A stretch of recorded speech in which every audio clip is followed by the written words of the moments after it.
السلام عليكم ورحمة الله وبركاته.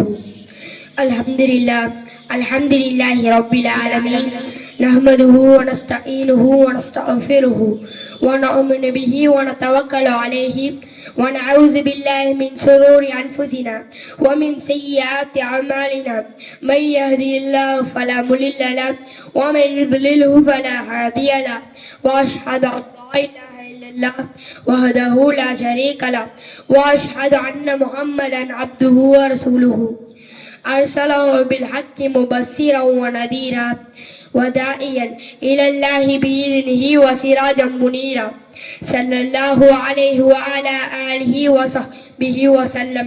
أما بعد، قال الله تعالى: وفي القرآن الحليم وفي القرآن المجيد. நான் எடுத்துக்கொண்ட தலைப்பு இளமையை கெடுக்கும் இணையதளம். நான் கட்டாய பூமியில் மனிதர்களுக்கு தவறான வழியினையை அழகுழந்ததாக காட்டி அவர்கள் அனைவரையும் வழிதவறு செய்வேன். சுனத்திலிருந்து வெளியேற்றப்பட்ட போது ஷைத்தான் இறைவனிடம் சலனமில்லா சபதமாகும். இன்றைய நவீன காலத்தில் சமூக இளைஞர்கள் இளம் பெண்களுக்கு அசிங்கமானவற்றை அழகாக்கி காட்ட இப்லிஸ் கையில் எடுத்த சாதனங்களில் அபாயகரமானது சமூக வலைதளமான இணையதளமே. மனித வாழ்வில் மிக முக்கியமான பகுதி இளமை காலமாகும். பிற்காலம் சுகமாகவோ அல்லது சுமையாகவோ அமைவதும் மாறுவதும் இளமையை பயன்படுத்தும் விதத்தை வைத்துதான் அமைகிறது. காலங்கள் செல்ல செல்ல நவீன கருவிகளும் மெருகூட்டப்படுகிறது. முற்காலத்தில் மனித வாழ்விற்கு தேவையான அனைத்து பொருட்களையும் தேடி அலைந்த காலம் போய் இன்று நாம் இருக்கும் இடத்திற்கு இணையதளத்தின் மூலம் வரவழைக்கும் அளவிற்கு காலம் கைக்குள் அடக்கமாகிவிட்டது. இதில் நன்மைகள் குறைவு என்றாலும் வழிகெட்டு போக வைக்கும் தீமைகள் அதிகமாக உள்ளன. இணையதளத்தில் யாருக்கும் தெரியாமல் ஒரு அந்நிய ஆணுக்கும் இளம் பெண்ணுக்கும் மத்தியில் ஒரு உரையாடல் நடைபெற்றுக் கொண்டிருக்கிறது. திருமணமான அந்நிய ஆணும் இளம் பெண்ணும் கள்ள தொடர்பு வைத்துக் கொள்வது ஏராளமாகிவிட்டது. இதை தட்டி கேட்கும் கணவனிடமே கள்ள தொடர்பில் குலாப் கேட்கும் செய்திதான் அதிர்ச்சி தரும் செய்தியாகும். தம் படங்களை போட்டு அதற்கு ஆண்கள் கமெண்ட் போட வேண்டும் என்பதற்காக ஆபாசமான புகைப்படங்களை எடுத்து பகிர்வதிலும் இன்றைய சமூக இளம் பெண்களில் ஒரு பகுதியினர் செயல்படுகிறார்கள். ஆண்களில் சிலர் தன் நேசித்த பெண்ணுடன் மனக்கசப்பு உருவாகியதும் அப்பெண்ணை விட்டு பிரியும் சமயத்தில் பேஸ்புக்கில் அவளது பெயரிலே ஆபாசமான அக்கௌண்டினை திறந்து தம் நெருக்கமாக இருக்கும் சமயத்தில் எடுக்கும் புகைப்படங்களை போட்டு தம் வைக்கிற மனப்பான்மையை தீர்த்துக் கொள்கிறார்கள். சில நேரங்களில் தம் பெற்றோர்களே தம் பிள்ளைகளை தளம் புரள செய்கிறார்கள். செல்லம் என்ற அமைப்பில் அவர்கள் கேட்கிற விலையில் செல்போனை வாங்கி தந்து அவர்கள் எதிர்காலத்தை செல்லா காசாக்கி விடுகிறார்கள். பிள்ளைகள் விஷயத்தில் பெற்றோர்கள் காட்டும் கவனம் பிற்காலத்தில் உலகின் கவனத்தை அவர்கள் மீது திருப்பும் சக்தி கொண்டது. இதை பெற்றவர்கள் முதலில் புரிந்து கொள்ள வேண்டும்.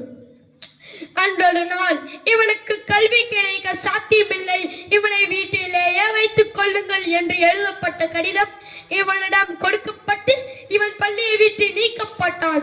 தாம் பெற்ற அறிவை கொண்டு நல்வழி காட்டினான். இவர்தான் பிற்காலத்தில் உலகை வெளிச்சமாக்கிய மின்சாரம் உள்ளிட்ட பல கண்டுபிடிப்புகளை நமக்கு வழங்கிய தாமஸ் ஆல்வா எடிசன் ஆவார். இன்றைய சமூக இளைஞர்கள் கூட நட்பில் சிக்கி சீரழிகிறார்கள். நட்பை இருவகைப்படுத்தலாம். என்றோ செய்த உதவியை எண்ணி உபகாரம் செய்வது இது பனைமர நட்பாகும். எப்போதுமே கவனித்தால் பலன் தொடரும் இது வாழினார நட்பாகும். இன்றைய சமூக இளைஞரிடம் அண்ணல் நபியும் அருமை சகாபாக்களும் கொண்ட நட்பை கொண்டு வர வேண்டும். இங்க நாகரீக யுகத்தில் உலகம் முழுவதும் 50 கோடி பேரும் முகநூலில் பதிவு செய்துள்ளார்கள். இதில் 13 வயது நிரம்பி இருந்தாலே போதும். ஆனால் சிலர் தவறான தகவல்களையும் தவறான வயதையும் தவறான முகவரியையும் பதிவு செய்கிறார்கள். நமது நாட்டில் 10-12 வகுப்பு மாணவர்களில் 54% பேர் முகநூலில் பதிவு செய்து சக தோழர்களிடம் கருத்து பரிமாற்றம் செய்து வருகிறார்கள். சகல ஆண்கள் அனுமதியின்றி உள்ள சென்று அவர்களின் விருப்பங்களையும் அவர்களின் தகவல்களையும் தெரிந்து அப்பெண்ணிடம் தொடர்பை ஏற்படுத்தி பொய்களை அள்ளி வீசி அவர்களின் மெய் வாழ்க்கையை சின்ன பின்னமாக்கி விடுகிறார்கள். பிறர் வீட்டிற்குள் நுழையும் போது சலாம் கூறி அனுமதி கேட்டு உள்ளே செல்ல வேண்டும் என்ற மார்க்க நெறி ஒழுக்கம் வீட்டிற்கு மட்டுமல்ல முகநூலிற்கும் தான்.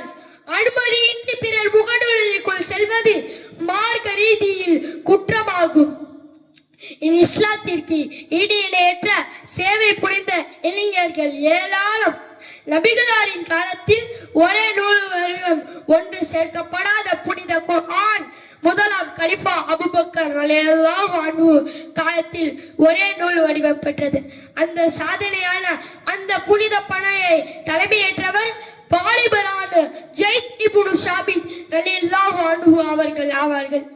இறைவனின் அர்ஷிம்மாசனத்தில் இருந்து வரவேற்கப்படுபவர் ஷாதி இப்னு முஆது ரலியல்லாஹு அன்ஹு அவர்கள் ஆவார்கள். இவர்கள் தனது 30ஆம் வயதில் இஸ்லாத்தை ஏற்று 37 வயது வரை சுமார் 7 வருடங்கள் நபியுடன் உலகில் வாழும் பாக்கியம் பெற்றவர். பத்ரு போன்ற பல்வேறு போர்களில் பங்கேற்று ஹிஜ்ரி 5 நடைபெற்ற கந்தக் போரில் எதிராளிகளிடம் தாக்கப்பட்டு 1 மாதம் கழித்து ஷஹீதான திறமை மிக்க இளைஞரின் சரித்திரத்தை இன்றைய இளையதளத்தில் மூழ்கிய இன்றைய இளைய பருவத்தினர்கள் நினைத்து பார்க்க வேண்டும். புறப்படு இணையதளத்தில் போட்டு நேரத்தையும் உடலையும் வீணாகும் இன்றைய இளைய சமூகமே, நீங்கள் எல்லாம் கவனத்தோடும் இறைச்சத்தோடும் விழிப்புணர்வோடும் வாழ முயற்சி செய்யுங்கள். பொடுப்போக வாழும் இளைஞர்கள் உள்ளிட்ட அனைவர்களுக்கும் நபி மொழி எச்சரிக்கிறது. யார் தன் மீது எந்த தடுப்பும் இல்லாத நிலையில் வீட்டு முகட்டின் திறந்து வெளியே தூங்குவாரோ அவரை விட்டு இறைவனிடம் பொறுப்பு நீங்கி விடுகிறது என்று நபி ஸல்லல்லாஹு அலைஹி வஸல்லம் அவர்கள் கூறினார்கள். நம்முடைய கவனமற்ற வீணான எந்த செயலுக்கும் இறைவனிடம் பொறுப்பு இருக்காது. சமுதாயத்தின் முதுகெலும்பாக திகழ்ந்து உயர்வு தாழ்விற்கு பொறுப்பேற்கும் இளைஞர்களே, இளம் பெண்களே, நல்லோர்களுக்கான முன்னோர்களின் வரலாறுகளை அறிந்து அதன்படி நடந்து சமுதாயத்தை வெற்றி பாதையில் அழைத்து செல்ல இன்றே புறப்படுவோம், இப்பொழுதே புறப்படும். அல்ஹம்துலில்லாஹி ரப்பில் ஆலமீன்.